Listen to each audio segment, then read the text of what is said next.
Bonjour, bonjour à toutes et à tous. Merci de nous rejoindre ce matin.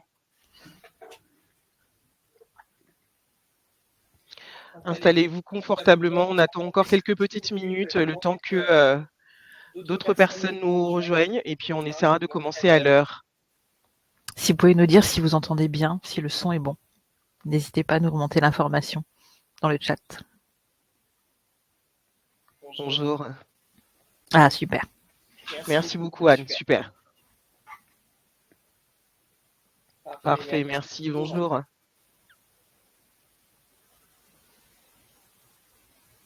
Bon, on va laisser les gens arriver tranquillement.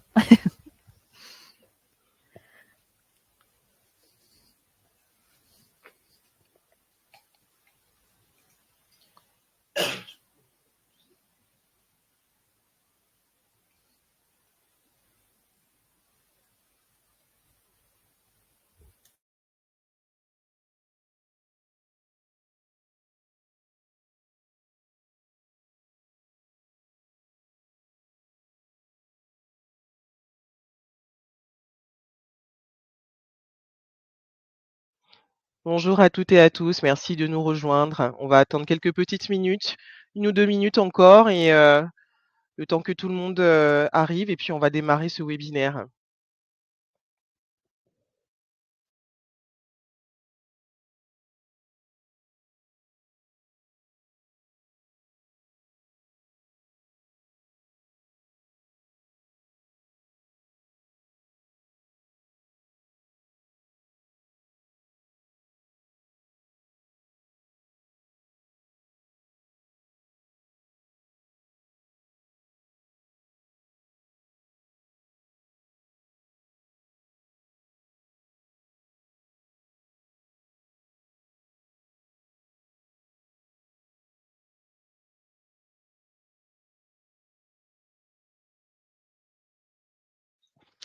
Alors bonjour à toutes et à tous. Je pense que vous m'entendez bien. N'hésitez pas à nous laisser des petits commentaires dans le chat si ce n'est pas le cas. Je suis Mélissa, responsable communication de Sextant Expertise. Je suis avec Bénédicte aujourd'hui et puis nos expertes bien sûr que je vais présenter. Bénédicte et moi, nous allons vous accompagner dans le chat, donc n'hésitez pas à nous poser vos questions pendant tout ce webinaire. Aujourd'hui, nous allons évoquer les plans de sauvegarde de l'emploi, qui est un sujet important dans le contexte actuel. Chez Sextant Expertise, on va peut-être passer à la slide suivante, histoire de commencer à présenter un peu qui nous sommes et avec qui vous serez aujourd'hui. Donc, comme je le disais, chez Sextant Expertise, nous sommes fiers de mettre à votre disposition une équipe de 90 collaborateurs, donc 80 experts qui ont des profils variés et spécialisés dans différents secteurs d'activité. Nous vous accompagnons sur des sujets d'économie, de politique RH, de santé et de sécurité au travail. Sextant Expertise existe depuis bientôt 30 ans. Nous sommes un cabinet indépendant, transparent financièrement, on y tient, et entièrement dédié à la défense de l'intérêt commun et du dialogue social. Nous avons des antennes à Lille, à Nantes, à Lyon, à Bordeaux et Aix-en-Provence, et le siège se trouve à Paris. Le sujet qui nous réunit aujourd'hui, qui est les PSE, soulève des défis majeurs: protéger les salariés, négocier avec efficacité, anticiper les risques, pardon. Et nous avons réuni 2 expertes avec nous aujourd'hui pour partager avec vous des pistes concrètes et des outils opérationnels. Donc sans transition, je vais tout de suite passer la parole à Delphine Vega, qui est consultante senior au pôle social et qui ouvrira cette session. Elle sera ensuite suivie par Marine Coron, qui est également consultante senior pour approfondir des solutions qui sont à votre disposition. Encore une fois, merci d'être avec nous. N'hésitez vraiment pas à poser vos questions dans le chat. Bénédicte et moi, nous sommes là pour vous accompagner. Nous aurons 2 temps de questions dédiés. Merci et bon webinaire. Bonjour à tous. Donc, on peut passer au slide suivant. Alors, nous sommes réunis ce matin donc, pour parler donc des PSE, mais quand on parle de PSE, de quoi parle-t-on? C'est ce qu'on va je vais tenter de vous expliquer aujourd'hui pour savoir exactement de quoi l'on parle. Donc, si on passe au slide suivant, ce qu'il faut savoir, c'est que quand on parle de PSE, à l'origine, il y a un projet économique ou une réorganisation, en tout cas un projet organisationnel. Donc, l'employeur a un projet de changement qui peut être une réorganisation, une réduction de l'effectif, une restructuration. Bref, il y a un projet qui a des impacts sur les postes de travail, sachant que ce projet entraîne sur ces postes de travail des modifications, des suppressions de postes ou des évolutions de postes. Quoi qu'il en soit, il a un projet qu'il doit légitimer par un motif économique, et ce motif économique doit être licite. Donc, il y a un projet au départ. Et ce projet, quand on parle de PSE, ce projet qui est présenté qui doit être présenté et sur lequel le CSE doit être consulté, il est contenu dans un document que doit présenter l'employeur qu'on appelle très souvent le livre 2, qui fait référence au Code du travail. Mais donc, l'employeur doit présenter un projet ou présente un projet économique ou organisationnel via un livre 2. Ça, c'est la première chose. Si on passe au slide qui suit, donc, ce projet, si celui-ci entraîne au moins 10 licenciements économiques sur 30 jours, soit parce que des postes sont supprimés, soit parce qu'il y a des modifications de contrat de travail que les salariés pourraient refuser. Quoi qu'il en soit, s'il y a au moins 10 licenciements économiques sur une période de 30 jours, dans ces cas-là, on se retrouve en face d'un projet qu'on dit de grand licenciement économique. Et dans ces cas-là, si l'entreprise a au moins 50 salariés, l'employeur est obligé de proposer un plan de sauvegarde de l'emploi, un PSE. Ce PSE, il doit répondre à un ensemble de mesures avec un double objectif, c'est une obligation. Il doit éviter ou limiter le nombre de licenciements. Et il doit contenir, ce PSE, un plan de reclassement des salariés à l'externe, c'est-à-dire pour tous les salariés qu'on n'aura pas pu, dont on n'aura pas pu éviter, auxquels on n'aura pas pu, éviter le licenciement, particulièrement les salariés les plus fragiles, c'est-à-dire âgés ou qui ont des caractéristiques sociales rendant difficile leur réinsertion professionnelle. Voilà, le PSE doit tout faire pour éviter les licenciements. Et si on n'a pas pu les éviter, protéger et prévoir des dispositifs d'aide au reclassement et de reclassement pour les salariés. Donc, ce que dit le Code du travail également, c'est que le projet collectif de licenciement, il doit être précisément décrit, c'est-à-dire le nombre de départs qui sont susceptibles d'arriver, le calendrier prévisionnel aussi de ces départs. Il doit également mesurer et présenter quels sont les impacts attendus sur les conditions de travail des salariés qui restent. Et également, et ça c'est le fondament du PSE, c'est il doit tout faire pour reclasser en interne avant de passer à la phase de licenciement. Et il doit présenter aussi, quand il y a des licenciements auxquels qu'on ne peut éviter, il doit prévoir l'ordre des licenciements. Et tout cet ensemble, le PSE, doit être présenté dans un document. Le CSE doit être consulté également sur le PSE et donc ce qu'on appelle le livre 1. Voilà, donc il y a un livre 2 qui génère un livre 1 et la consultation du CSE, elle porte sur ces deux aspects. Si on passe au slide qui suit,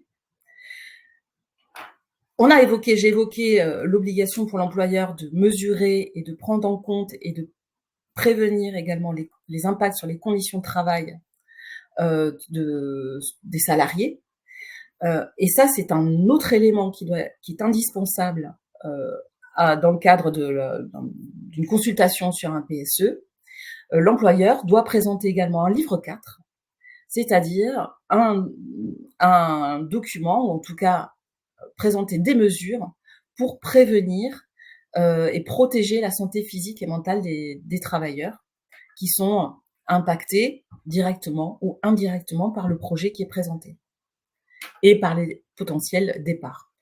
Ceci en lien avec l'obligation de prévention de l'employeur pour assurer la sécurité, protéger la santé physique et mentale des travailleurs.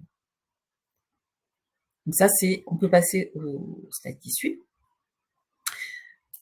Donc, une fois que l'employeur a ce projet qui présente un livre 1, c'est-à-dire un PSE, s'engage une procédure d'information-consultation du CSE, normalement. Et il y a 2 modalités possibles d'élaboration du PSE. Une fois que l'employeur présente un projet, ce projet, il y a 2 modalités possibles de le faire évoluer.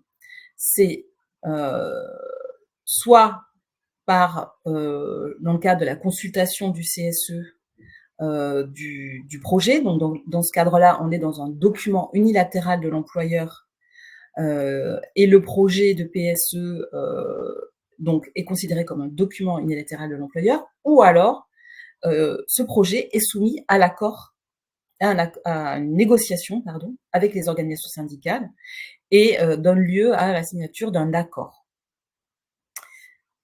Donc, il y a 2 modalités possibles d'élaboration du PSE. Et ensuite, tout au long de la procédure, en tout cas, il y a la consultation du CSE qui, elle, est encadrée dans le temps. Hein. Il y a un délai de consultation du CSE qui est relativement court, en tout cas, quand il est de 2 mois, parce que le délai de consultation, il est de 2 mois quand il y a moins de 100 licenciements. Il peut être ensuite de 3 mois entre 100 et 249 licenciements, et à partir de 250 licenciements, on passe à 4 mois. Donc 2, 3, 4 mois. 2 mois, c'est très court. Et ce qu'il faut avoir en tête, c'est que le CSE, il est consulté à la fin sur le PSE, donc il devra donner un avis, mais sur la partie qui n'aura pas été négociée par les organisations syndicales. Donc, avoir en tête, un PSE, c'est soit un document unilatéral de l'employeur, soumis à consultation, soit c'est une négociation, un accord collectif. Et le CSE, en tout cas, il est consulté sur le projet final, sur ce qui n'aura pas été négocié par les OS. Dans le cadre de toute cette procédure, le CSE est donc consulté et a droit à l'accompagnement d'un expert dans le cadre de cette procédure. Et l'expert, il y a possibilité aussi de doter les organisations syndicales représentatives d'un expert pour les aider, les accompagner à la négociation du PSE. Donc ça, c'est le cadre de la procédure de l'information-consultation du CSE sur le PSE et de la négociation du PSE. On peut passer au slide qui suit. Autre chose très importante, c'est qu'un PSE nécessite, en tout cas à son terme, à un moment donné, l'intervention de la DRITS.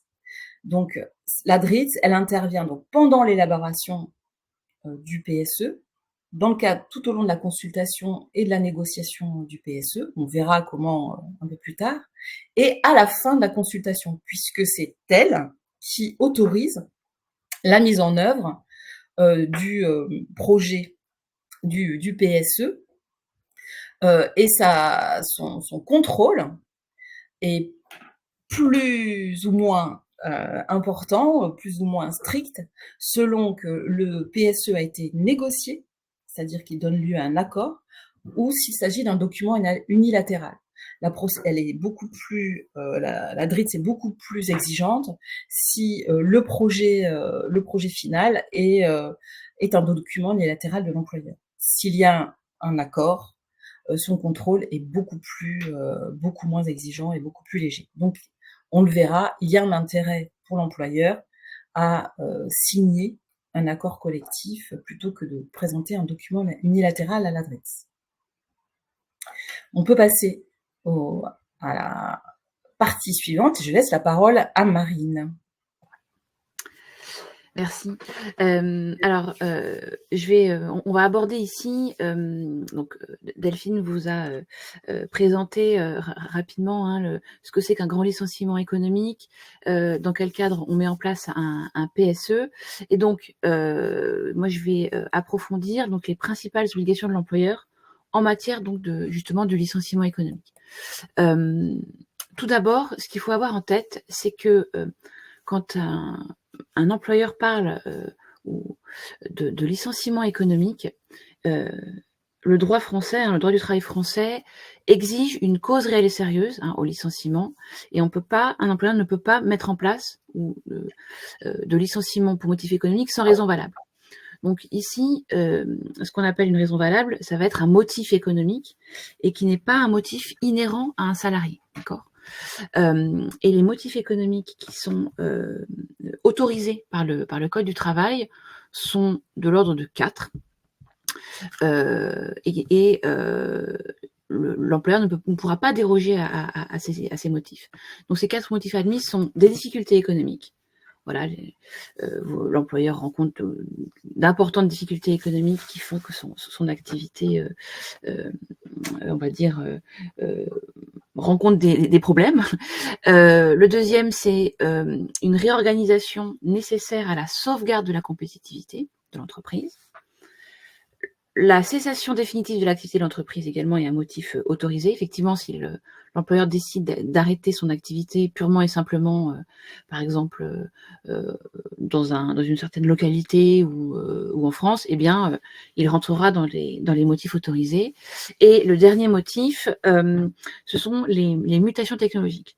Par exemple, donc l'exemple que l'on prend souvent, par exemple, au niveau un service va passer de la machine à écrire basique à l'ordinateur. Donc là, on parle de mutation technologique, par exemple, ce genre de choses, et ça peut tout à fait justifier en droit français un motif de licenciement économique. C'est très important que l'employeur reste dans ces 4 motifs admis, parce que ce motif sera vérifié si d'aventure un salarié voulait contester son licenciement. Bien évidemment, quand le CSE se fait accompagner par son expert comptable, l'expert viendra vérifier si le motif invoqué par l'employeur est bien présent, est bien réel, et challenger un peu avec le CSE s'il y a de réelles difficultés économiques, si la sauvegarde de la compétitivité était bien avérée, etc., etc. D'accord ? Alors, je vois que dans le chat, il y a beaucoup de questions qui sont écrites.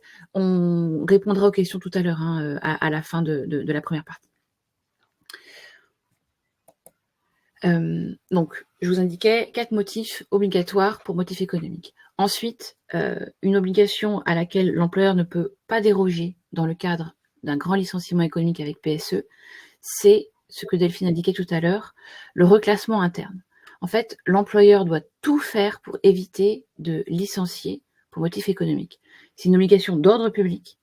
S'il ne le fait pas, il sera en tort et il pourra être ensuite retoqué. Donc, ce qui suppose qu'avant de licencier un salarié, l'employeur doit rechercher, donc tout faire, rechercher toutes les possibilités de reclasser le salarié. Donc, dans l'entreprise et dans le groupe, quand l'entreprise appartient à un groupe, sur un poste équivalent avec le même salaire dans l'idéal, évidemment. Parfois, ce reclassement va nécessiter une formation d'adaptation pour justement occuper un nouveau poste. Et si il ne peut pas reclasser le salarié à un poste équivalent, avec un même niveau de responsabilité, il peut, avec l'accord du salarié, envisager aussi un reclassement sur un poste de catégorie inférieure. Donc, dans le cadre des négociations que Delphine a abordé tout à l'heure, des échanges entre CSE, employeurs, négociations avec les organisations syndicales, ici, il y a des points de vigilance, bien évidemment, à formuler, puisque quand un employeur va tout faire pour éviter de licencier un salarié, voilà, il faudra faire attention et essayer de promouvoir l'idée, en tout cas, plutôt de surclasser les salariés plutôt que de les déclasser. Hein. Proposer des postes à des positionnements supérieurs plutôt que des catégories inférieures, par exemple. Essayer d'obtenir de votre employeur le gel des postes vacants pendant toute la période qui va précéder ou même être concomitante à la négociation du PSE, puisque le gel des postes vacants peut tout à fait permettre, voilà, ce que j'appelle le gel des postes vacants, c'est réserver les postes qui ne sont pas pourvus dans l'entreprise aux salariés qui pourraient être licenciés. Bien évidemment, s'il y a plusieurs salariés qui seraient intéressés par le même poste de reclassement interne, on va pas faire du reclassement, on va dire un peu à la tête du client, mais mettre en œuvre des critères objectifs de départage entre plusieurs salariés qui seraient dans une situation similaire, et prévoir aussi, quand c'est possible, un accompagnement de qualité si le reclassement interne suppose des mobilités géographiques ou professionnelles. C'est très important, et la DRETS y est très attachée. Si l'employeur n'a pas respecté cette obligation vraiment de reclassement avant de licencier, eh bien, le licenciement pourrait être jugé sans cause réelle sérieuse, et si le salarié venait à contester son licenciement, il y a plusieurs cas de jurisprudence qui viennent justement retoquer l'employeur. Donc, c'est quelque chose auquel il faut être très vigilant.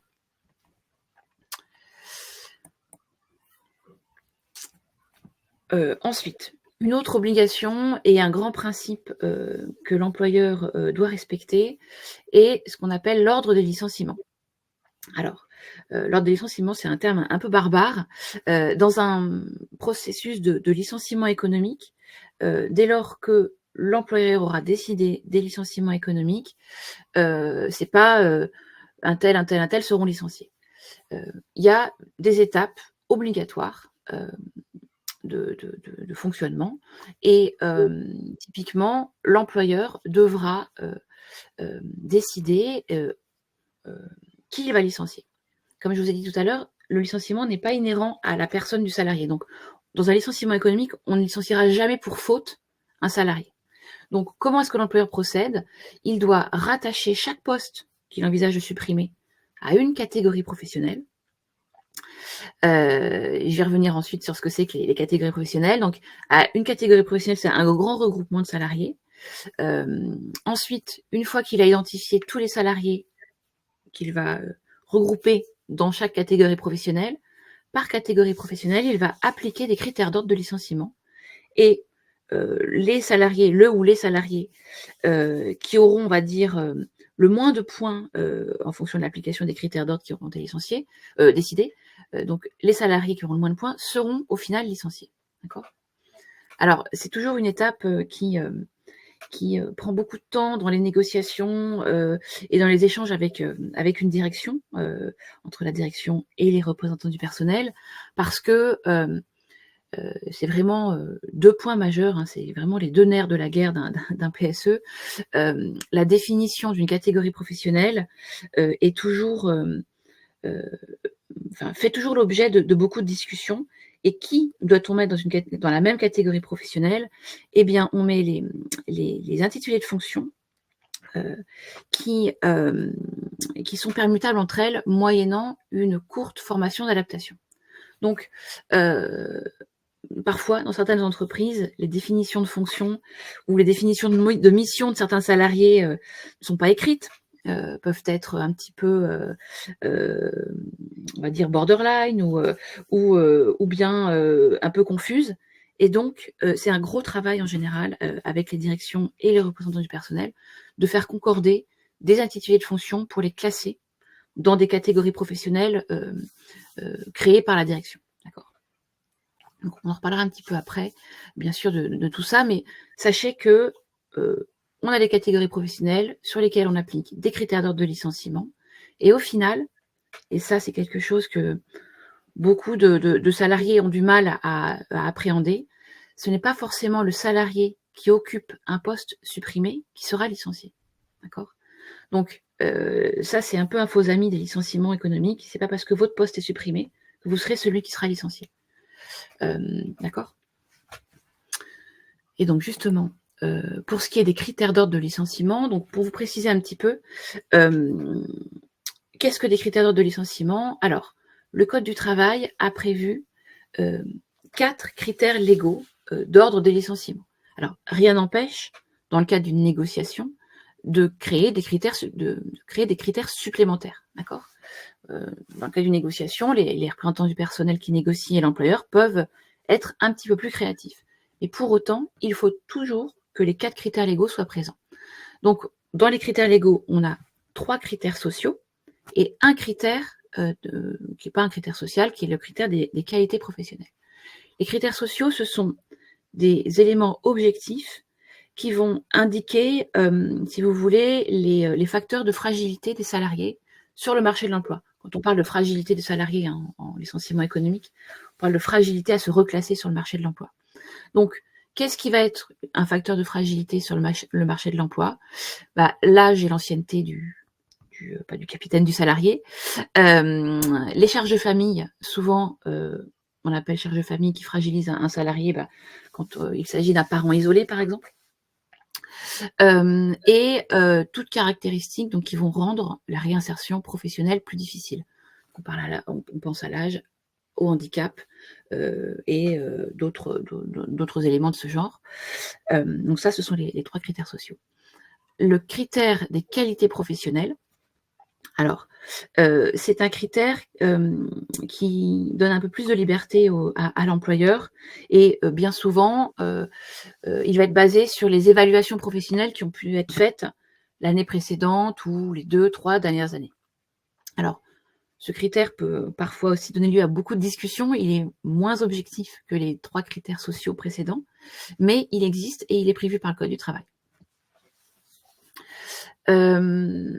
Oui, autre chose, le périmètre d'application des critères d'ordre. Donc, je vous ai parlé des critères, c'est ça qui va déterminer qui sera licencié.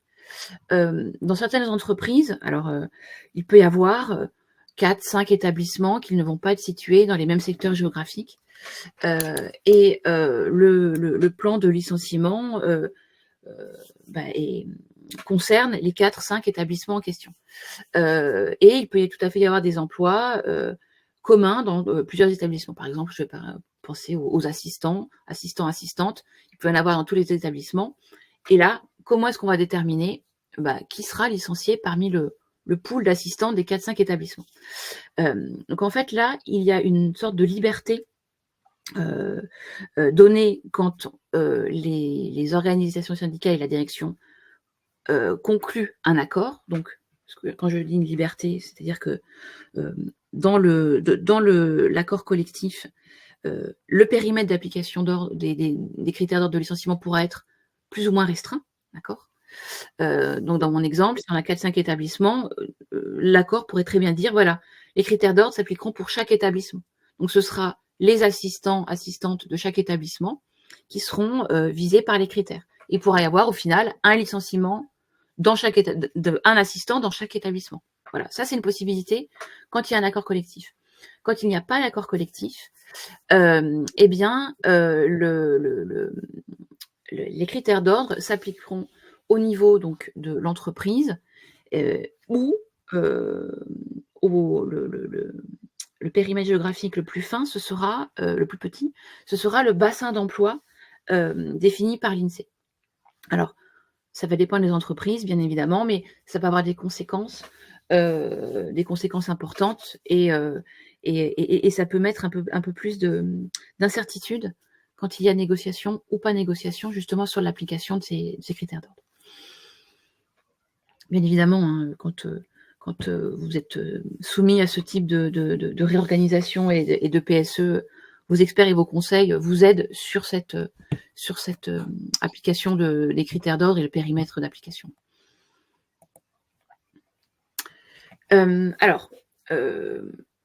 Pour ce qui est du PSE lui-même, donc on vous a indiqué quand est-ce qu'il y avait un PSE et quels étaient les grands principes en matière de licenciement économique et de PSE. Et maintenant, on va aller un peu plus au plus près, on va dire, du contenu du plan de sauvegarde de l'emploi lui-même. Alors, Qu'est-ce qu'un plan de sauvegarde de l'emploi? Alors, c'est vrai qu'on l'a pas dit tout à l'heure, mais PSE, c'est plan de sauvegarde de l'emploi. Donc, c'est vrai que vous allez me dire, oui, enfin, on licencie des salariés, mais on va sauvegarder l'emploi. Bon. En tout cas, le PSE, justement, doit comporter différentes mesures d'accompagnement des salariés qu'on n'aura pas pu éviter de licencier. D'accord? Donc là, le PSE, il ne concerne que ceux qui n'ont pas été reclassés en interne. Donc, pour autant, le PSE doit toujours comporter ce fameux plan de reclassement interne. Bon, c'est un peu antinomique, mais c'est comme ça. Un PSE peut aussi prévoir une phase de départ volontaire. Alors, on entend souvent parler dans les médias, dans la presse, de plan de départ volontaire. Donc, c'est souvent une phase de départ qui est adossée à un PSE, c'est-à-dire qu'avant de licencier les salariés, le projet donc de livre 1 de PSE va comporter une phase de départ volontaire. C'est-à-dire que les salariés qui seront placés dans les catégories professionnelles qu'on a évoquées juste avant pourront dire, bah voilà, moi j'ai un projet personnel, je vais aller créer mon food truck dans la Creuse, c'est l'exemple que je prends souvent. Eh bien, voilà mon projet, il est sérieux, j'ai un business plan, j'ai tout ça, j'ai un projet professionnel, et si je pars, moi, salarié, eh bien, ça évitera qu'un autre de mes collègues de la même catégorie professionnelle que moi soit licencié de manière, on va dire, contrainte. Donc, je lève le doigt et je suis volontaire. Et en fait, ces dispositifs permettent le départ de salariés qui ont un projet et permettent surtout à ceux qui n'ont pas de projet, qui voulaient rester dans l'entreprise, de ne pas être licenciés. D'accord ? Donc, c'est des choses que l'on peut voir dans les projets de PSE. Il y a aussi des possibilités de mesures spécifiques. Alors, on parle de pré-retraite financée par l'entreprise. Alors, c'est un peu plus rare, hein, on ne le voit pas dans tous les secteurs parce que ça a un coût important, mais ce sont des choses qu'on peut effectivement trouver dans des PSE négociés. Ce qui est très important et ce qui est obligatoire dans les entreprises de 1000 salariés et plus ou qui sont adossées à un groupe, c'est le congé de reclassement. Le congé de reclassement, c'est toute la phase qui va commencer à partir du licenciement des salariés jusqu'à ce qu'ils retrouvent, on va dire, une situation pérenne de reclassement hors de son entreprise. Et ce congé de reclassement, voilà, c'est une période un peu transitoire où il n'est plus obligé de travailler dans l'entreprise, mais il doit, ce salarié, faire exécuter, on va dire, toutes les mesures et toutes les actions qui feront qu'il va se reclasser et trouver une situation pérenne. Donc, ce fameux congé de reclassement, c'est dans les entreprises de plus de 1000 ou dans les groupes plus importants. Si votre entreprise, parce qu'il y a beaucoup d'entreprises qui n'ont pas 1000 salariés et qui ne sont pas adossés à un groupe, eh bien, dans ce cas, les salariés vont basculer dans ce qu'on appelle la convention de sécurisation professionnelle, donc le CSP. Et là, c'est un petit peu, on va dire, assez similaire au congé de reclassement, mais avec un régime un peu différent, puisque comme ce sont la situation concerne des entreprises plus petites, il y a souvent un peu moins de moyens de la part de l'entreprise pour cette fameuse convention de sécurisation professionnelle. Et là, le salarié va dépendre alors c'est plus pour l'emploi maintenant, de France Travail. Voilà. De la même manière, dans ces PSE, on trouve aussi l'accompagnement par un cabinet de reclassement ou une cellule de reclassement. C'est aussi des choses plutôt courantes. Et le cabinet de reclassement viendra aider justement les salariés à les accompagner pour justement formuler leur projet. On voit aussi beaucoup, et ça c'est quelque chose qui est très important pour permettre aux salariés d'être reclassés, et obtenir un reclassement de bonne facture. Ce sont des formations qui sont financées par l'employeur. Donc là, des petites formations ou des grandes formations, et elles peuvent être effectivement prises en charge par l'employeur. Oui, je vois dans le fil combien de temps dure le congé de reclassement. Effectivement, je vais répondre tout de suite à cette question. Le congé de reclassement dure au minimum 4 mois. C'est la loi qui prévoit, c'est un minimum de 4 mois. Et ensuite, Alors, il n'y a pas de maximum. Mais je vais nuancer. Il n'y a pas de maximum parce que le Code du travail ne dit pas, voilà, un congé de reclassement doit durer 15 mois, 12 mois, etc. La seule chose, c'est que à partir du moment où le congé de reclassement durerait plus de 12 mois, l'employeur sera soumis à davantage de cotisations que sur les 12 premiers mois. Voilà. Mais il n'y a pas de durée maximum prévue par la loi. D'autres dispositifs aussi peuvent être présents dans un PSE. On pense à l'aide à la création d'entreprises, l'incitation au recrutement à l'extérieur. Enfin bon, tout un tas de mesures et tout un éventail de mesures qu'est-ce qu'il faut que vous ayez en tête permettra aux salariés donc licenciés de trouver une solution pérenne. Donc, bien évidemment, ça va dépendre aussi des salariés concernés. Si tous les salariés qui sont de jeunes recrues qui sortent de l'école, ils n'auront pas besoin des mêmes mesures d'accompagnement que les salariés les plus âgés. D'accord ? Voilà. En tout état de cause, ce qu'il faut que vous ayez en tête, c'est que les mesures de PSE, elles sont adaptées, elles doivent être adaptées aux collectifs impactés et surtout viser les salariés les plus fragiles. Deux grandes caractéristiques du PSE, c'est l'égalité de traitement et un PSE qui doit être proportionné aux moyens de l'employeur. En fait, l'égalité de traitement, on en parle, on va dire, à chaque moment de notre accompagnement avec les représentants du personnel. Dès lors que deux salariés sont dans une même situation, ils doivent être traités de la même manière.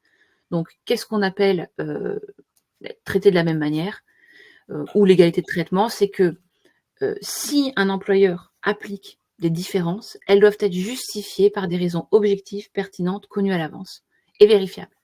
Si ce n'est pas le cas, il n'y a pas égalité de traitement et donc c'est un point de non-conformité du PSE. D'accord ? Et ensuite, le PSE suffisant aux moyens du groupe, là aussi, ça va dépendre de la structure de votre entreprise.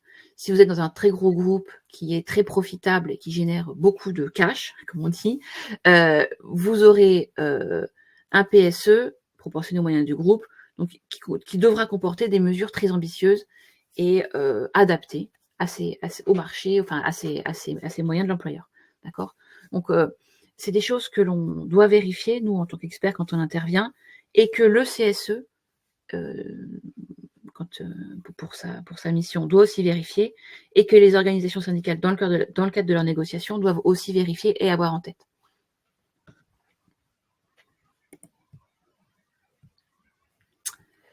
Donc justement, pour négocier et élaborer le contenu du PSE, sur quoi vont porter les échanges entre employeurs et négociateurs ou représentants du personnel.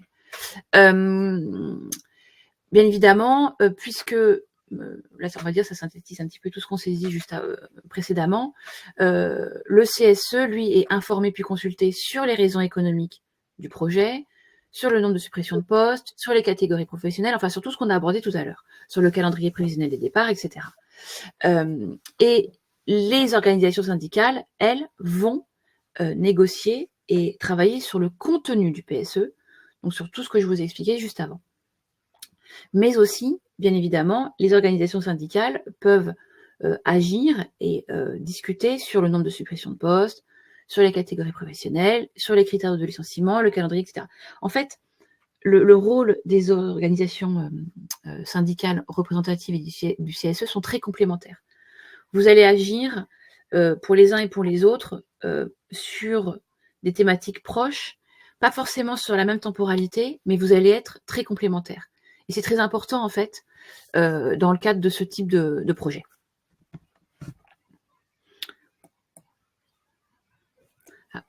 On va pouvoir passer aux questions. J'ai vu qu'il y en a beaucoup sur le chat. Donc, je ne sais pas si Bénédicte et Mélissa, vous avez listé les questions. J'arrive. Alors oui, du coup, je vais reprendre les questions du chat. Alors, je pense qu'on peut commencer parce qu'il y a quelques questions sur quand il y a des licenciements de moins de 10 personnes. Est-ce que c'est un PSE? Est-ce qu'il y a des règles particulières? Voilà, est-ce que vous pourriez parler un peu de cette situation-là? Oui. Alors, quand il y a un licenciement pour motif économique de moins de 10 personnes, il n'y a pas de PSE, d'accord? Enfin, on ne parle pas de grand licenciement économique et donc ce n'est pas le même régime. Ce ne sont pas les mêmes obligations qui s'appliquent. Voilà. Donc, ça n'empêche pas pour autant que l'employeur, quand il licencie moins de 10 salariés sur 30 jours, il est quand même soumis à certaines obligations qui vont être moins drastiques que pour un grand PSE, et il va quand même devoir mettre en place un plan de reclassement interne, des mesures visant à accompagner le reclassement externe, etc. Mais il ne sera pas soumis au même dispositif de PSE, etc. Il y a un contrôle de les critères l'administration d'ordre. a posteriori. Voilà, a posteriori et pas a priori. En fait, dans un grand PSE, le contrôle de l'administration est a priori, c'est-à-dire que il faut que la DRET, l'administration du travail, autorise la mise en œuvre du PSE avant qu'il soit déployé. Dans le cas d'un petit PSE, elle va regarder après coup si les choses ont été bien faites. Voilà, vraiment très schématiquement. Donc, il y a quand même une histoire de priorité de reclassement, comme demandait Patricia, voilà, quand il y a moins de 10 salariés. L'employeur doit quand même tout faire pour éviter de licencier et mettre en place un process de reclassement interne, etc. et externe, mais avec des moyens moins importants que dans le cadre d'un grand licenciement économique avec PSE. D'accord. J'en profite, Patricia demandait aussi, moins de 10 salariés, les syndicats sont-ils également obligatoirement impliqués dans le contenu? Non. Voilà. Ça passe pas par un accord, et donc ça passera uniquement par une information-consultation du CSE. Alors, je ne sais pas si dans le syndicat vous englobez le CSE, mais les organisations syndicales ne seront pas sollicitées pour négocier le contenu. Ok. Enfin, légalement, rien n'empêche à l'employeur de vous en parler, mais il n'est pas tenu de le faire. D'accord. J'avais une question de Nathalie qui dit: actuellement, nous sommes en plan de sauvegarde pour 6 mois renouvelable 6 mois. Si à la suite de celui-ci, il y a un PSE, les clauses seront les mêmes que celles évoquées ou ce sera plus bref? Ah, donc là, quand vous êtes en plan de sauvegarde, c'est en matière de droit commercial, c'est devant le tribunal de commerce, je pense. Parce que souvent, on parle de sauvegarde au niveau du tribunal de commerce. Ça dépend. Elle répond exactement, c'est ça. En fait, ça dépend si à la fin de la procédure de sauvegarde devant le tribunal de commerce, si votre entreprise est mise en redressement judiciaire ou en liquidation judiciaire. Alors, on n'a pas parlé de ces procédures-là, c'est des procédures spécifiques. Et là, l'employeur doit mettre en place un PSE, etc., sous réserve qu'il y ait des licenciements sur 30 jours, etc., doit mettre en place un PSE proportionné aux moyens du groupe. Voilà, c'est QFD. Donc, si vous êtes en liquidation judiciaire, les moyens du groupe, ça va être un peu compliqué. Et surtout, ce qui est très spécifique, c'est que dans cette hypothèse de redressement judiciaire ou liquidation judiciaire, la procédure ne dure pas, alors on va en parler après, mais 1 mois, 2 mois, non, 2, 3 ou 4 mois, mais elle dure 1 semaine. Voilà, donc c'est pas du tout la même temporalité. Vous n'avez qu'1 semaine pour négocier quelque chose et proportionner aux moyens du groupe. Donc, si vous êtes liquidé en liquidation judiciaire, voilà. Ça paraît compromis. D'accord. Est-ce qu'il y a d'autres questions? Alors, il y avait une question de Christophe qui dit: quelles sont les différences entre RCC et PSE, voire un PDV, s'il vous plaît? Que doit privilégier le salarié?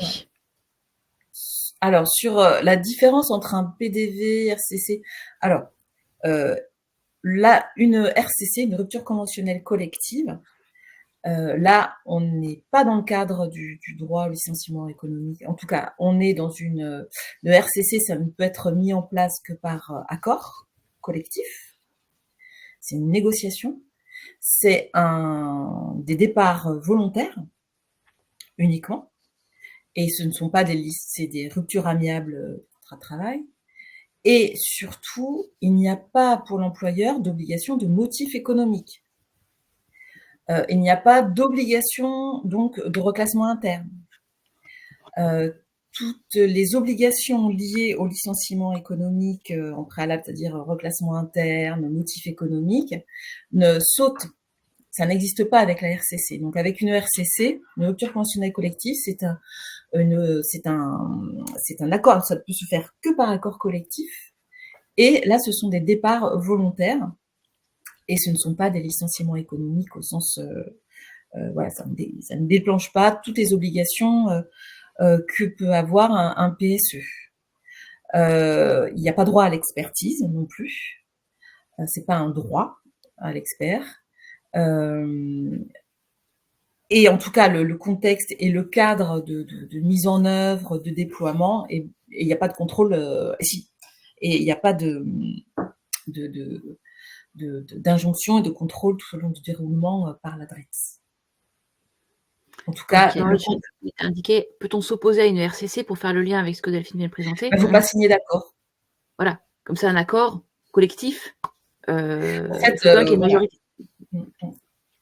Voilà, c'est la RCC. Ensuite, la différence entre une RCC, un PSE et un PDV. Donc, le plan de départ volontaire, normalement, il est encapsulé dans un PSE, ou alors c'est un PSE qui va pas au bout, si j'ose dire. C'est-à-dire qu'il est soumis, un PDV est soumis aux obligations.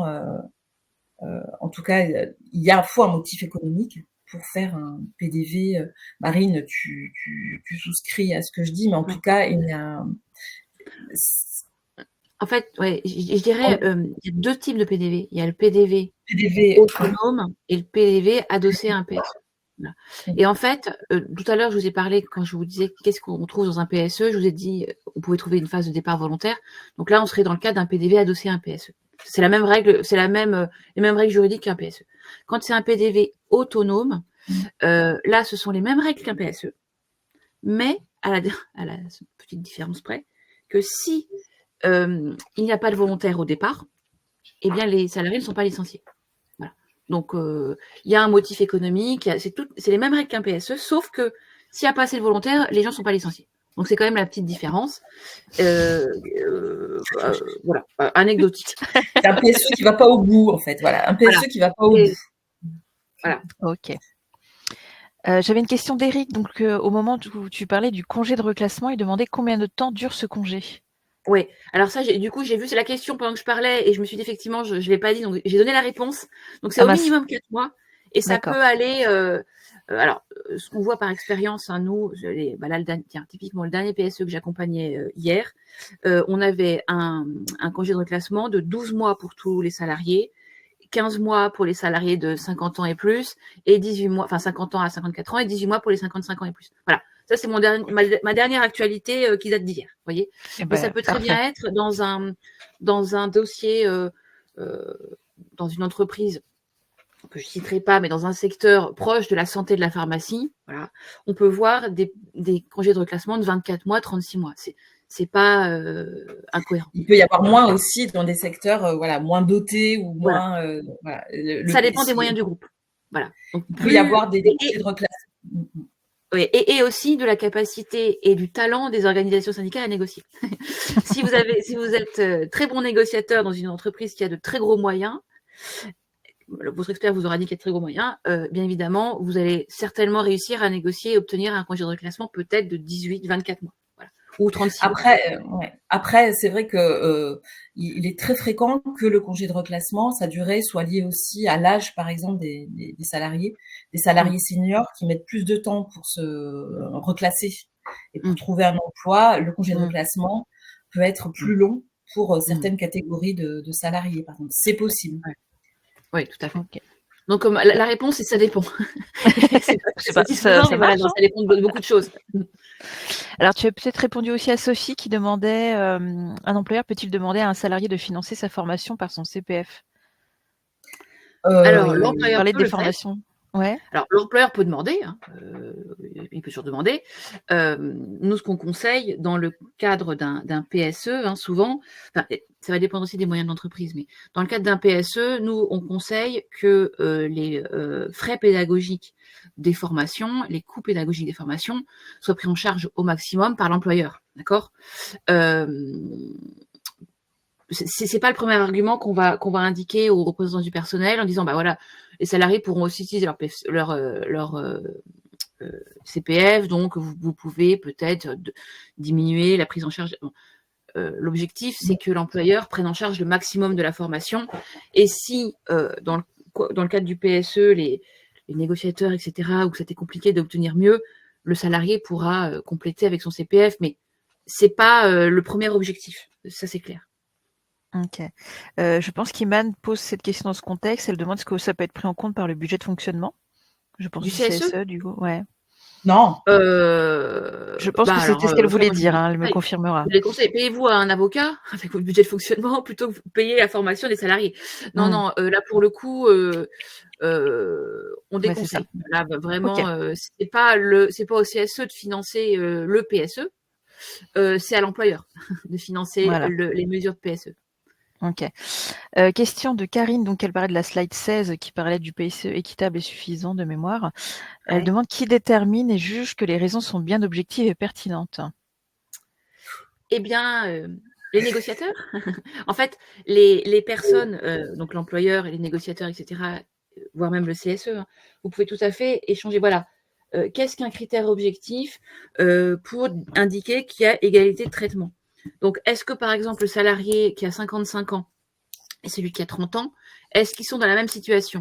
Ah bah non, le critère objectif, ils n'ont pas le même âge. Donc ça, c'est vérifiable, c'est pertinent, c'est connu à l'avance. Voilà. Par exemple, ce genre de choses. Mais tout ça va amener à discuter et à négocier le cas échéant, quoi.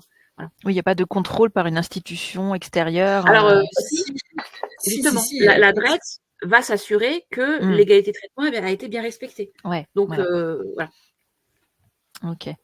Avant de valider le projet, mais on va en parler juste après du contrôle de la DRET. Donc ok, on y reviendra après. Ensuite, nous avons Sandrine. Dans le cas d'une UES, qu'est-ce qui prime? Le bassin d'emploi ou l'entité juridique? Je ne sais plus si vous avez le contexte. Oui, tu vois de quoi elle veut parler. Ouais. Alors, oui, on n'en a pas parlé, mais c'est des cas spécifiques. En fait, quand il y a un PSE, le périmètre du PSE, quand il y a une UES, c'est l'UES. En fait, quand on parle d'une UES, voilà, le périmètre, ce sera l'UES. Donc, ça dépend s'il y a un accord ou s'il n'y a pas d'accord. S'il y a un accord collectif qui indique quel est le périmètre d'application des critères d'ordre, là, vous vous référez à l'accord. S'il n'y a pas d'accord, ce sera le bassin d'emploi. Donc, si vous avez 3 établissements dans le même bassin d'emploi, 3 établissements qui appartiennent à la même UES, dans le même bassin d'emploi, les critères d'ordre tourneront sur les 3 établissements du bassin d'emploi. Je ne sais pas si j'ai répondu à votre question, si c'est plus clair. Alors, Anne qui nous pose un peu plusieurs fois cette question. Et si l'entreprise se débrouille pour ne licencier que 9 salariés dans les 30 jours et licencie plus que d'habitude avec des raisons bidons, comment obliger l'entreprise à passer par un PSE? Voilà, je pense que c'est la grande question. Alors, on l'a démontré dans plusieurs entreprises qu'on a accompagnées. En fait, parfois, effectivement, oui, les employeurs, ils ont compris que c'était 10 licenciements sur 30 jours. Donc, ils licencient 9 salariés sur 30 jours et puis ils vont licencier 3 autres, par exemple, le 45e jour.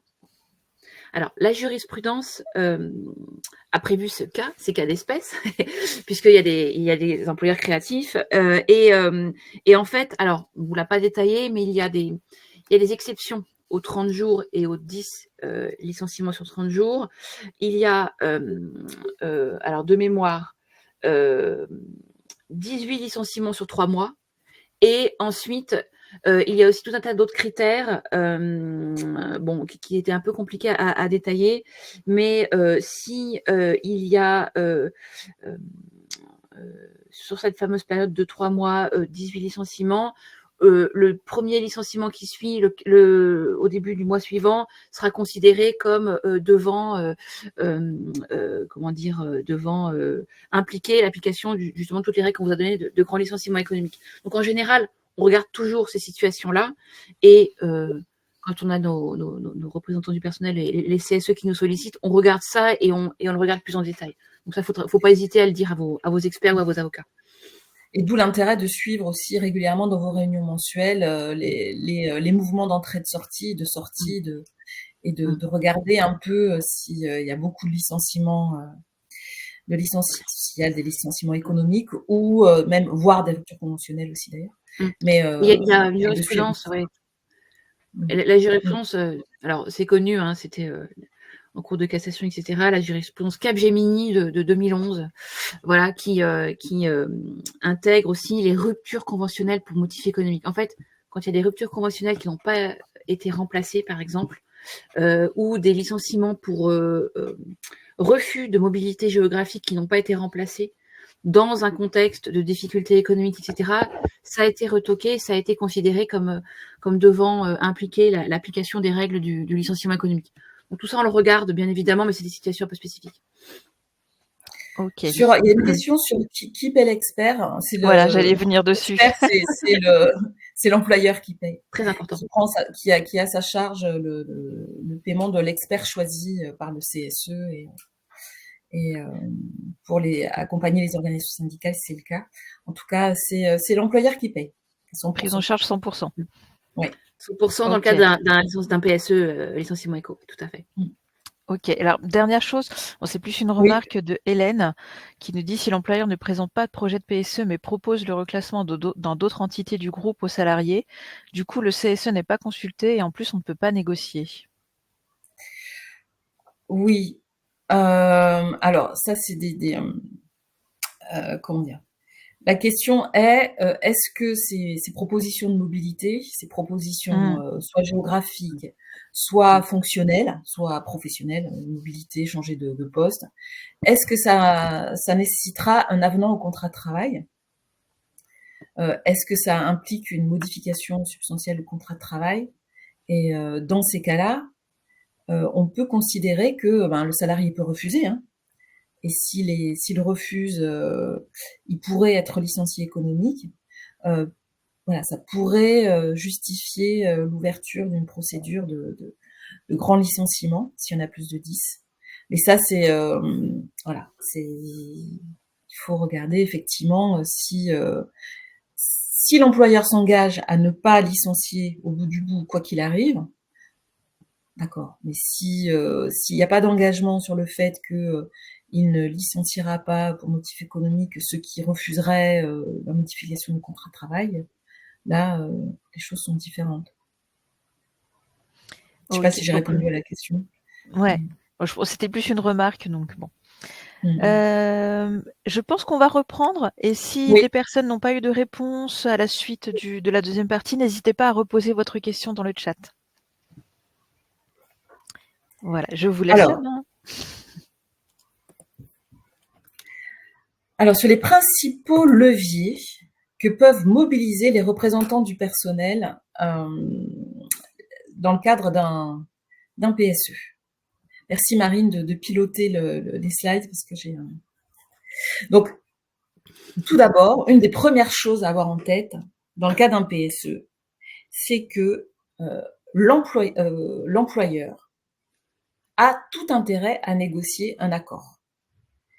Donc, ça, c'est pour vous un levier très intéressant. Pourquoi l'employeur a intérêt à ce qu'il y ait un accord signé avec les organisations syndicales? C'est que l'accord, il bénéficie d'une présomption de conformité, ce qui fait que l'ADRIX aura un contrôle allégé sur le projet de PSE. Il a donc plus de chances d'obtenir une autorisation de mise en œuvre d'un PSE. Et il aura la possibilité aussi, via l'accord collectif, d'aménager certaines règles de droit. On l'a vu tout à l'heure, Marine en a parlé, par exemple, de restreindre l'application des critères d'ordre sur certains périmètres, sur certains sites. Il aura donc plus de marge de manœuvre pour adapté dans la mesure où il obtient l'accord des organisations syndicales. Donc, déjà, l'employeur, il a normalement un intérêt à ce qu'il y ait un accord collectif. Du coup, ça donne aux représentants des salariés et aux organisations syndicales un levier dans le rapport de force, en tout cas, c'est un élément à prendre en compte. Votre employeur, il a intérêt à ce qu'il y ait un accord collectif. Pour cela, il doit convaincre à minima 50% des organisations syndicales qui négocient. Voilà, ça, c'est la règle. Et de ce levier, il y a un intérêt donc pour les représentants du personnel. Il y a un intérêt, il y a moyen de tirer parti de cette appétence de l'employeur pour à obtenir un accord. Et ce sera plus facile aussi, c'est un élément important pour amener l'employeur à faire bouger son projet et à obtenir des garanties et des mesures plus favorables. C'est un élément important dans la rédaction des textes, de l'accord, dans la rédaction du contenu du PSE, éviter tout de même d'inclure des éléments relatifs aux motifs économiques pour éviter que dans votre accord, dans la lecture, dans la rédaction, vous puissiez valider ou donner à penser que vous êtes d'accord avec le motif économique qui est invoqué pour justifier le PSE. Surtout, bien distinguer ce qui est négocié, le PSE, de motif économique. Pourquoi ? Parce que vous avez tout intérêt à ne pas valider par défaut ou par principe le motif économique. À un moment donné, quand le CSE donnera son avis, quand vous pourrez justement ne pas cautionner le motif économique, et surtout ça pourrait être utilisé par les salariés dans le second temps, mais quoi qu'il en soit, évitez d'inclure le motif économique dans l'accord pour ne pas sembler le cautionner, ce motif économique. Ensuite, autre élément, donc on a vu, utiliser, penser chaque fois que votre employeur, il a intérêt à avoir un accord et que pour que cet accord s'applique, pour que le contenu de l'accord du PSE s'applique, il faudra votre signature. Donc ça, c'est un levier très intéressant pour vous. Autre chose, c'est quand vous vous engagez dans un PSE, dans une négociation, dans une période de la procédure d'information-consultation du PSE, surtout se concentrer sur l'essentiel pour éviter de s'épuiser. Pourquoi ? Parce qu'il y a énormément d'éléments qui interviennent. Vous êtes dans un contexte où le climat est très compliqué, les salariés sont inquiets, vous avez les représentants des salariés donc sont soumis à des pressions multiples. Donc surtout, et il y a beaucoup de choses à voir et à contrôler et à discuter, donc pensez à se concentrer sur l'essentiel pour éviter de s'épuiser sur des détails en fait. Donc les points à bien regarder, c'est les catégories professionnelles. Est-ce qu'elles sont bien définies ? Parce que parfois, Marine l'a évoqué, mais l'employeur cherchera à avoir des catégories professionnelles très petites, pour pouvoir cibler les gens. Parce que l'employeur, s'il y a quelque chose les employeurs, ce qui les gêne beaucoup dans les procédures PSE, c'est de ne pas pouvoir choisir qui part. Puisque les critères d'ordre, le système de catégorie professionnelle, les critères d'ordre, c'est pour éviter que les employeurs ciblent les salariés qu'ils veulent licencier, puisqu'ils peuvent pas licencier pour motif personnel ou individuel. Donc, bien regarder les catégories professionnelles et les critères d'ordre de licenciement pour voir si, par ce biais-là, l'employeur ne cible pas des gens. Première chose. Bien regarder le plan de reclassement interne. Est-ce que tous les efforts ont bien été faits par l'employeur avant de passer à la phase licenciement ? Est-ce que tous les dispositifs, tous les processus en interne qui sont prévus dans le PSE permettront de reclasser en interne ? 3, est-ce que on ne peut pas mettre en place une période de volontariat pour éviter que ce soit des licenciements contraints ? Donc, essayez si ce n'est pas prévu, de prévoir une période de départ volontaire avant de passer à une phase de licenciement contraint. Ensuite, quels sont les dispositifs d'accompagnement au reclassement en externe ? On l'a vu, le congé de reclassement, les aides, le cabinet de reclassement, tout cela. Donc, surtout, se concentrer sur l'essentiel, éviter des discussions sans fin stériles et se focaliser sur les points sur lesquels vous avez des chances d'obtenir satisfaction, vous avez des arguments pour obtenir satisfaction, et surtout qui protègent les salariés, qui permettent aux salariés les plus fragiles de se recaser si jamais ils sont licenciés. Et à chaque fois, tout au long du processus, se poser la question, quels sont les dispositifs, les mesures qui sont les plus adaptés aux salariés impactés par le plan? C'est-à-dire, c'est pas la peine d'essayer d'obtenir une petite mesure qui concernera 3 salariés, qui sont pas spécialement fragiles et tout, mais vraiment se concentrer, obtenir des dispositifs adaptés aux plus fragiles. Est-ce que quand on fait cette demande, est-ce qu'on est légitime à la faire? Est-ce que le coût de la mesure est adapté aux moyens de l'employeur? Ou est-ce qu'il y a des marges de manœuvre, justement? Ce que propose l'employeur, c'est largement en deçà de ses moyens. Est-ce que il y a possibilité d'obtenir satisfaction? Quels sont pour chaque mesure les leviers, les arguments à faire valoir? Et est-ce que la DRITS, elle nous suit sur ce sujet-là? Et est-ce que on a les arguments pour convaincre la DRITS de l'intérêt de notre demande et de la pertinence de la demande? Ensuite, autre chose, bien sûr, s'appuyer sur son expert. Les attentes des salariés, des représentants du personnel vis-à-vis de l'expert, c'est de faire une analyse critique approfondie des projets de la direction, sur le volet économique en particulier, sur le volet stratégique. Est-ce que les informations qui sont fournies par votre employeur sont claires? Est-ce que les risques ont bien été identifiés? Est-ce que les impacts sur les conditions de travail et la prévention de la santé a bien été, les dispositifs ont bien été mis en place? Est-ce que le DERP a été mis à jour? Est-ce que des préconisations,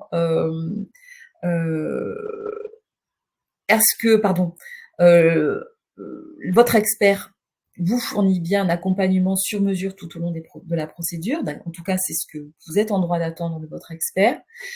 Et votre expert peut vous fournir aussi des argumentaires solides, convaincants pour défendre vos revendications. En gros, vous demandez cela, ça coûtera tant, et votre employeur a les moyens de le faire. Voilà ce que votre expert peut vous apporter. Et donc, ça implique d'être très réactif et donc de communiquer très rapidement à votre expert votre feuille de route, quelles sont vos priorités, et aussi vous pouvez demander à votre expert d'argumenter sur le motif économique, que vous puissiez contester, que ça puisse être contesté par les salariés dans un second temps devant des prud'hommes s'ils veulent contester leur licenciement économique. Votre expert peut faire des propositions alternatives et vous aider à définir les priorités dans les mesures. Voilà. Sachant que quand on est désigné sur une expertise, la première chose, c'est qu'on fait une lettre de cadrage rapide, après une lecture rapide des projets, livre 1, livre 2. Et on peut aussi, tout au long de la procédure, tout au long de la négociation, s'il y a négociation, produire des analyses pour vous aider à préparer chacune des réunions de négociation. C'est ce que vous pouvez attendre. Et 3 grands types d'arguments qui ont fait leur preuve, c'est première chose, dire à l'employeur, pointer les manquements de l'employeur en ce qui concerne l'anticipation de la situation. Qu'est-ce qui a été fait avant d'en arriver à cette situation de lancer un PSE?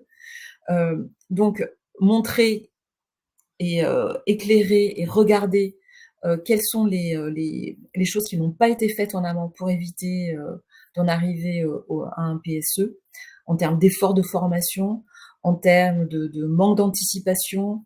Si au CSE vous avez fait vous avez régulièrement fait des alertes sur la situation et que votre employeur a botté en touche ou n'a pas répondu ou a oublié de vous prévenir, et qu'il faut noter cela et répertorier tout cela, identifier les faiblesses du projet, anticiper les risques induits, notamment sur les salariés qui resteraient, c'est-à-dire l'accroissement de la charge de travail, la dégradation des conditions de travail, l'impact sur le fonctionnement de l'entreprise et sur également le développement, les résultats commerciaux. Et pour cela, votre expert et la DRITS pourront appuyer vos demandes et appuyer vos arguments et vous aider à actionner les leviers, les bons leviers. On peut passer à la partie, je laisse la parole à Marine. Alors, effectivement, une fois que vous êtes, on va dire, impliqué dans la procédure avec votre employeur qui vous annonce qu'il va devoir recourir à la procédure de PSE, ici, on a essayé de vous synthétiser en tout cas les conseils qui vont vous permettre de vous organiser pour être le plus efficace possible. Alors, tout d'abord, des conseils généraux alors qui sont valables dans le cadre d'une procédure PSE, mais qui sont valables aussi hors PSE d'ailleurs. L'idée, quand vous sentez, après vous avez aussi des intuitions, vous en tant que représentant du personnel, évidemment, l'idée c'est d'anticiper, parce que vous pouvez tout à fait repérer des risques dans votre entreprise respective, avec les informations consultations récurrentes des années précédentes ou celles qui viennent se terminer. Voilà, vous êtes informé, consulté sur la situation économique de l'entreprise et vous avez quand même des indices de dégradation de certains indicateurs, etc. Donc, vous pouvez repérer ces risques, poser des questions à votre employeur, etc. Et interroger vos experts, voilà, par exemple. Mais voilà, il faut pouvoir anticiper. N'hésitez pas aussi à vous informer et je dirais même mieux à vous former sur ces thématiques dès que nécessaire, parce que élu formé est plus efficace sur un sujet de PSE qu'un élu non formé. Ça, c'est évident. Vous aurez de meilleurs réflexes et vous saurez tirer parti, voilà, de certaines situations. Donc, vraiment, un des conseils importants, quand vous n'êtes pas encore dans le jus, et vous former en amont. Participer à un webinaire, par exemple, comme aujourd'hui. Par un webinaire, voilà, par exemple. Vous entourez aussi de vos conseils, parce que dans ces procédures, les employeurs, ils ont leurs propres conseils. Ils ont des avocats, etc. C'est normal, enfin, voilà, ils ont le droit. Mais vous aussi, entourez-vous de vos conseils, de votre syndicat, d'experts, d'avocats, etc., pour justement vous aider à vous orienter et éviter des erreurs qui seraient irréversibles et pour voilà, poser vos petits cailloux et avoir les bons réflexes tout de suite. Clarifier, mettez en jeu la loyauté de l'entreprise. En fait, dès que vous avez le sentiment qu'elle vous cache quelque chose, posez des questions en CSE, etc., pour que les choses soient inscrites dans des PV, enfin bon, et confrontez un peu votre direction à ces contradictions, etc., en posant les questions qui vont bien. Vous pouvez aussi alors, vous organiser, on n'en a pas parlé, mais dans certaines situations, dans certaines procédures, les élus ont la possibilité, les organisations syndicales, pardon, ont la possibilité de mettre en place et de conclure un accord de méthode. Ce qu'on appelle les accords de méthode, c'est ce qui va cadencer, on va dire efficacement, toutes les négociations, les consultations, etc., et qui va pouvoir vous donner des moyens supplémentaires pour travailler justement sur toutes ces questions, sur ces projets. Donc tout à l'heure, on vous a parlé des délais préfixes, 2 mois, 3 mois, 4 mois. Ces délais peuvent être aménagés dans un accord de méthode, par exemple. Donc ça, on a pu le voir dans des dossiers qu'on a pu accompagner récemment, un gros licenciement économique, enfin vraiment quelque chose de très important. 4 mois, c'était pas suffisant pour négocier quelque chose de bonne facture. Donc, faut pas hésiter à essayer de cadencer au mieux les discussions. Allez voir l'adresse, l'administration du travail, en l'informant dès que possible du projet. Prenez rendez-vous avec votre interlocuteur de l'adresse pour aller faire connaissance et lui donner votre vision du projet. Parce que l'adresse, elle aura la vision de l'employeur. Donc, allez lui donner votre vision à vous en disant, voilà, ça va pas, ça, enfin voilà. Et voilà les situations précises qui nous concernent. Et c'est très important que l'adresse, elle ait aussi votre point de vue, pas que le point de vue de la direction. Alors, communiquer avec les salariés. J'ai vu qu'il y avait des questions là-dessus. Alors, vous ne pouvez pas tout communiquer aux salariés. Il y a des choses qui peuvent être encore confidentielles, etc. Mais en période de crise, ce sera très important que les salariés puissent aussi vous soutenir dans le cadre de vos négociations, etc. Et en gros, il faut que ce sera des leviers de négociation si les salariés vous soutiennent. Voilà, un exemple, lors de la première réunion de négociation d'un des dossiers récents, tous les salariés sont descendus dans le hall, ont applaudi les négociateurs quand ils sont allés dans la salle de réunion. Alors, c'est tout bête, mais là, l'employeur, il voit que les salariés soutiennent les négociateurs et que tous les salariés sont derrière vous, quoi. Donc, ça, c'est important de communiquer avec eux pour les solliciter en cas de besoin. Il n'y a pas de négociation sur rapport de force. Hein. Bon, ça, vous le savez, si vous êtes représentant du personnel, quand vous négociez les NAO, il faut établir des rapports de force. Dans le cadre d'un PSE, c'est pareil. Et donc, pour mettre en place ce rapport de force, vos conseils, vos experts vont vous donner les arguments et vos leviers de négociation. Voilà. Ensuite, valorisez vos investissements auprès des salariés, faites-leur des retours régulièrement. Bon, mais ça vaut aussi hors procédure de PSE. Alors, justement, dans le cadre de la négociation, la phase d'élaboration du PSE, elle va débuter avec la réunion 1 du CSE. C'est cette réunion 1 qui va faire courir le délai dont on a parlé tout à l'heure. Donc, en général, vous allez être invité par votre direction à un CSE, soit un CSE extraordinaire, le plus souvent, et votre direction va vous remettre la convocation et à l'ordre du jour, il y aura projet de réorganisation et infoconsulte sur le PSE. Voilà, il y aura ça. Alors ça, c'est un peu court. La convocation, elle doit absolument prévoir et inclure le projet de PSE, un document rédigé, hein, et toutes les informations requises dans le code du travail dont on vous a parlé au début du webinaire. Si toutes ces informations sont bien présentes, le délai courra. Si elles ne sont pas présentes, vous devez demander, et on vous le conseille, de ne pas faire commencer à courir le délai parce que vous n'avez pas eu toutes les informations obligatoires. En fait, cette histoire de délai, c'est très important parce que plus vous avez de temps et mieux c'est pour vous pour obtenir des négociations de bonne facture. Donc, dès que vous avez une convocation, on vous incite fortement à vous mettre en ordre de bataille. Vous vous réunissez entre élus, responsables syndicaux, vous appelez votre avocat, votre expert, etc.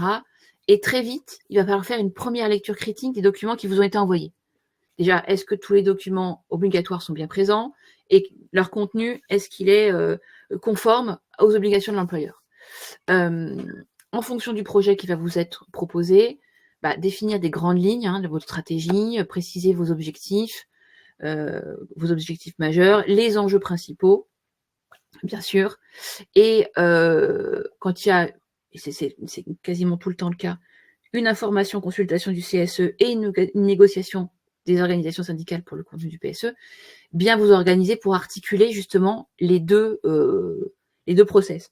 En fait, comme vous êtes très complémentaires, il faut que le CSE viennent en appui des syndicats qui négocient, et de la même manière, les syndicats qui négocient viennent en appui du CSE et que les échanges soient très fluides entre vous, en fait. Vraiment, c'est un des premiers conseils que l'on donne à nos mandants. S'il y a des informations manquantes, parce que bien évidemment, c'est tout le jeu, donc là, en général, votre avocat ou votre expert vous le disent, si vous n'êtes pas rompu à ces dossiers de PSE, et là, tout de suite, demander des mises en demeure, aller voir l'adresse en disant attention, il manque ça, c'est mal, etc., etc. D'accord.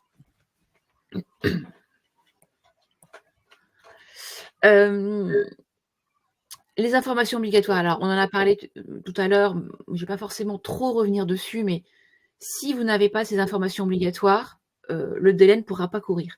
Donc, les raisons économiques qui justifient le projet de votre direction, donc vous savez, les 4 motifs dont j'ai parlé au tout début du webinaire, le nombre de licenciements prévus, ça c'est impératif, pour savoir si vous avez plus de 100 ou moins de 100 licenciements ou 250 enfin plus de 10 en tout cas.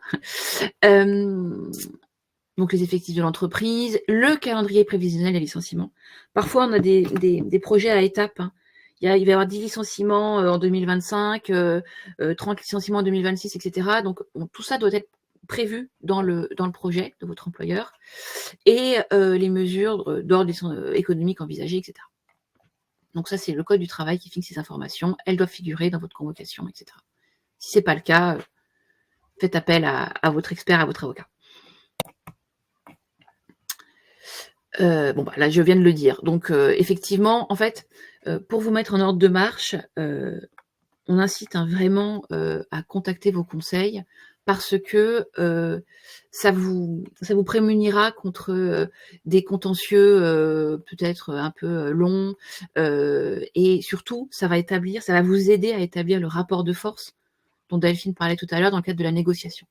Et comme votre employeur, rappelez-vous, a vraiment un très gros intérêt à négocier, à conclure l'accord de PSE, vous, votre intérêt en tant que représentant du personnel, ce sera d'établir un rapport de force pour faire en sorte d'améliorer le contenu du PSE qui vous est proposé par votre employeur. Votre objectif, c'est que les salariés soient le mieux accompagnés possible et que à la fin d'un PSE, ils soient en situation de ne pas aller s'inscrire à Pôle emploi, en fait, enfin à France Travail. Voilà. D'accord. Et un ancien collègue disait, il vaut mieux parfois un très bon PSE, d'accord. Donc parfois, dans un PSE de bonne facture, les salariés peuvent être très bien accompagnés. Et c'est votre objectif, vous, en contactant vos conseils. Et c'est très souvent, d'ailleurs, avocats et experts travaillent en synergie. Voilà. Alors, les lignes de conduite à avoir pendant toute la durée de la procédure. Comme je vous le disais, votre objectif, c'est d'améliorer le projet de PSE. Donc, pour ça, vous allez avoir des automatismes au fil de la procédure. N'hésitez pas à demander à votre direction de revoir sa copie aussi souvent que nécessaire. Si ça ne vous convient pas, dites-le, vous demandez ce qui manque, vous dites que cette mesure est insuffisante, il n'y a pas de critères objectifs, il n'y a pas l'égalité de traitement, tout ce qu'on s'est dit avant. Donc tout ça, dites-le. N'hésitez pas à faire des comptes rendus de réunion avec des PV quand c'est en CSE, des comptes rendus de réunion de négociation, etc. Parce que comme ça, vos décisions, elles seront actées quelque part, vos accords seront actés quelque part et vos désaccords seront aussi actés. Donc c'est important. Rédigez aussi soigneusement des PV quand vous avez la possibilité de le faire. Vous pouvez aussi être aidé pour la rédaction des PV. N'hésitez pas à le faire. Voilà. N'hésitez pas aussi à solliciter l'adresse dès que nécessaire, comme on vous l'a indiqué plus tôt dans le webinaire.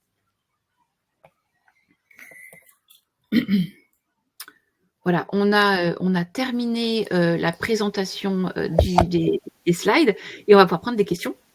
Oui, nous revoilà. Alors, je reviens avec du coup une question de Laurence qui parle dans le contexte parapublic.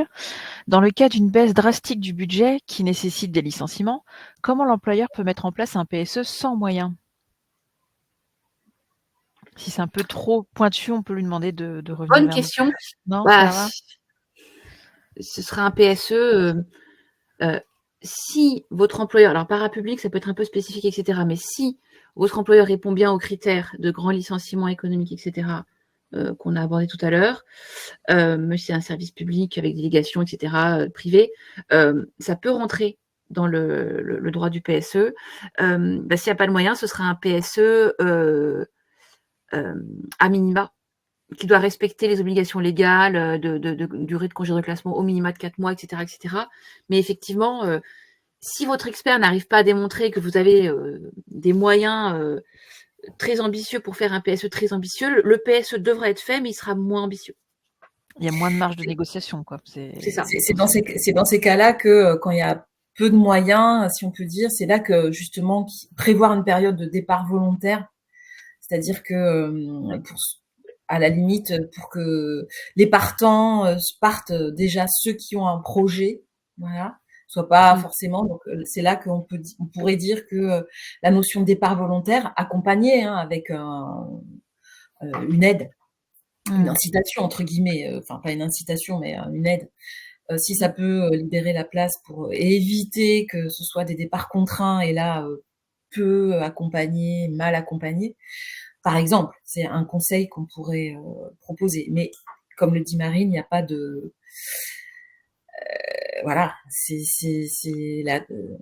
compliqué. Enfin, un peu plus compliqué que dans d'autres entreprises, ça c'est clair. Voilà. D'accord. Question de Philippe. Si un accord d'entreprise existe, plus intéressant que la convention collective, mais arrive à échéance avant la mise en œuvre du PSE, y a-t-il un moyen de forcer à prolonger cet accord? Je ne sais pas si vous Alors, voyez de quoi l'accord il sur parle. quelle thématique? Alors, déjà, j'aurais besoin d'un élément sur quelle thématique porterait l'accord dont vous parlez. Et si c'est un accord qui est arrivé à échéance, donc c'est un accord à durée déterminée, c'est compliqué de forcer l'emploi. De toute façon, c'est toujours compliqué de forcer l'autre partie à signer quelque chose. Hein. Donc, vous pouvez pas forcer votre employeur à signer un accord. S'il a pas envie, il ne le signera pas. Ou une prolongation, il signera pas cette prolongation. Et Là, inversement. il nous faudrait une petite, un peu plus de précision sur le contenu de l'accord dont vous parlez, mais on pourra peut-être le faire en dehors du webinaire si jamais vous avez une question plus spécifique. N'hésitez pas, Philippe. Alors, question de Audrey. Lors d'un PSE qui vise des salariés itinérants avec des modifications de sectorisation géographique, l'entreprise peut-elle communiquer le nom des secteurs ou salariés visés, ou doit-on attendre les critères sociaux? Est-ce que ça vous parle ou pas? Si vous voulez, comment dire, pour répondre à la question je sais pas si j'ai bien cerné la question, mais quoi qu'il en soit, tant que le CSE, normalement, n'a pas donné son avis sur le projet, sur le PSE, sur le livre 2, le livre 1, normalement, l'employeur ne peut pas informer individuellement des salariés pour leur dire, voilà, c'est normalement, voilà, sinon il y a délit d'entrave. Il ne peut pas mettre en œuvre le PSE, mettre en œuvre les mesures à partir du moment où la procédure d'information-consultation n'est pas arrivée à son terme. Voilà. Bien évidemment, quand on est sur une période de 2 mois, 3 mois, voilà, parfois, il est bon quand même de communiquer aux salariés un peu de quoi il s'agit, pour pas laisser. Mais l'employeur ne peut le faire que s'il y a une autorisation, s'il y a un accord du CSE, ou en tout cas c'est en accord avec le CSE. Mais il ne peut pas. Alors après, je rentre pas dans la logique de sectorisation ou quoi. Mais quoi qu'il en soit, s'il n'y a pas, en tout cas, ce n'est pas au bout de la procédure, il ne peut pas y avoir d'information individuelle des salariés. Première chose. Deuxième chose, s'il y a un projet qui concerne des gens qui sont éclatés par secteur et tout ça, normalement, ça fait l'objet, en termes d'application des critères, des catégories professionnelles et tout, ça fait l'objet des négociations. Donc, si la négociation n'est pas allée au bout, en tout cas de discussion au CSE, comme je le dis, s'il n'y a pas de négociation et tout ça, l'employeur peut pas choisir les salariés individuellement. Bref, mais il nous manque un peu d'éléments pour être plus précis là-dessus. Je dirais, retenez juste que l'employeur peut pas désigner, choisir et mettre en place les choses sans que la procédure d'information-consultation et accord s'il y a négo soit là, soit terminée. Quoi. Ok. Bon, Audrey, si vous avez besoin de... Toute mise en œuvre anticipée des mesures qui sont contenues dans le PSE ne peut pas avoir lieu si le CSE n'a pas donné son avis favorable. Retenez ça et si jamais vous avez besoin de conseils plus précis, bien sûr, on le ferait, mais voilà, tout ce qui est anticipé, toutes les mesures anticipées ne peuvent pas être mises en place si le CSE n'a pas donné son avis unanime, son accord unanime. Ok. Alors, une question de Michel, peut-être aussi qui manque un peu de contexte. Lorsque l'on a accès à des infos financières sensibles avec devoir de réserve, compliqué de mettre certains sujets sur la table en tant qu'élu et donc d'anticiper. Est-ce que vous avez des méthodes pour contourner cet écueil? Est-ce que ça vous parle? La méthode, c'est ce qui est sûr, c'est toujours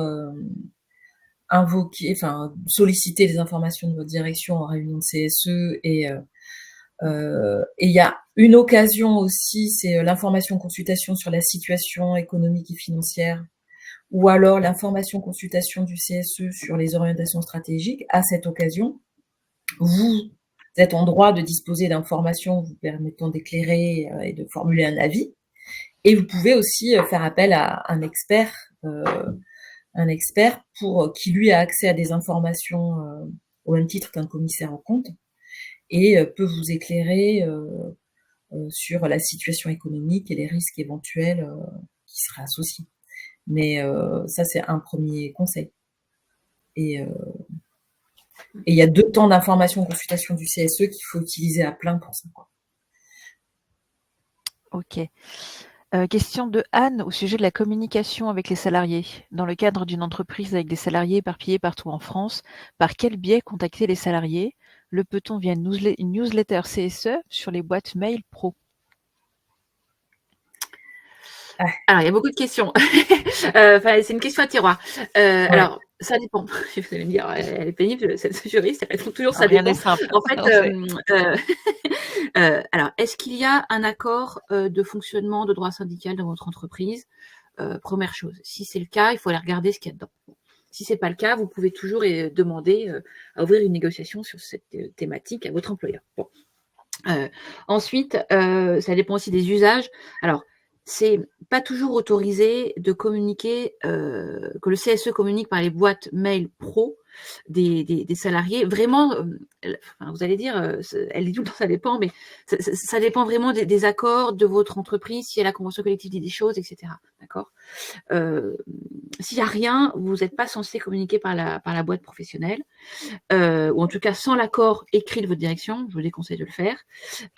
Pour autant, tout ce qui est tract, panneaux d'affichage, etc., vous avez peut-être des panneaux d'affichage virtuels, etc., ça peut être des bons moyens de communiquer avec les salariés. Voilà.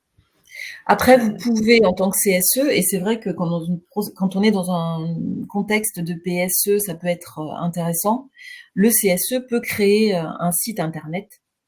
Aussi, il y a la possibilité, bon, tout dépend des moyens, mais le CSE peut créer un site internet et peut, avec des droits d'accès, communiquer directement auprès des salariés. Ça peut se faire.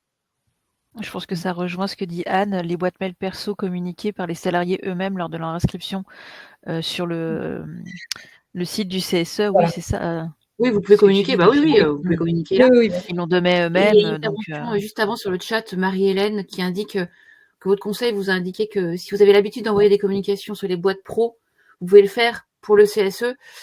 Effectivement, mais justement, c'est pour ça que j'ai indiqué tout à l'heure, ça dépend des usages. Si vous avez pris l'habitude en tant que CSE de communiquer de manière ordinaire par les boîtes pro et que votre employeur vous a jamais donné son désaccord, a jamais refusé en vous disant que c'était mal, là oui, il y a une sorte d'usage qui s'est mis en place et on voit pas pourquoi et tout d'un coup il refuserait que vous communiquiez. Voilà. Donc c'est pour ça que j'indiquais que ça dépend des situations et ça dépend des usages. Ok. Je pense qu'on de toute façon on a bientôt terminé. Je pense qu'on va finir sur la question de Iman qui nous demande le choix de l'expert pris en charge par l'employeur. Et est-ce que c'est l'employeur qui choisit ou est-ce que cela peut être amené par les salariés? Qui choisit l'expert? C'est l'expert, il n'est pas choisi par l'employeur. Sextant n'est jamais choisi par les employeurs, par exemple. Ou alors, l'expert, il est choisi par le CSE. Ouais. C'est le CSE qui choisit l'expert, qui désigne l'expert, et cette désignation doit se faire au plus tard à la réunion 1 dont a parlé Marine, la première réunion d'information consultation sur un projet avec un projet de PSE. C'est lors de cette première réunion que l'expert doit être désigné, choisi par le CSE. À l'occasion de la réunion d'ouverture, le CSE vote une résolution, une motion, qui dit qu'il souhaite, comme le droit lui permet, de s'adjoindre les services ou l'aide, l'accompagnement d'un cabinet d'experts, et il choisit le cabinet d'expertise qu'il souhaite. L'employeur n'a pas son mot à dire et l'employeur ne participe pas au vote de désignation de l'expert. C'est un choix du CSE et uniquement du CSE. L'employeur n'a pas son mot à dire, en fait. Ok. Bon, je pense qu'on va conclure là-dessus. Je vais passer la parole à Mélissa.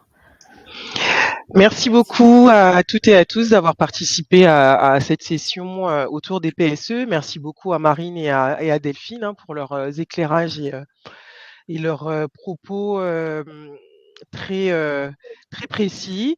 Nous vous donnons rendez-vous pour notre prochain rendez-vous, le 21 janvier à 9 heures autour d'un sujet tout aussi important, transition environnementale et loi climat. Ça sera le 21 janvier avec notre président Christian Pelé. Bien sûr, et pour répondre à vos questions dans le chat, ce webinaire sera disponible en replay. Nous vous enverrons aussi la présentation. N'hésitez pas, pour des questions plus précises, à revenir vers nous et nous ferons un plaisir de vous répondre. Et puis en attendant, suivez notre actualité sur notre site et nos réseaux sociaux. Merci encore à toutes et à tous et puis à très vite.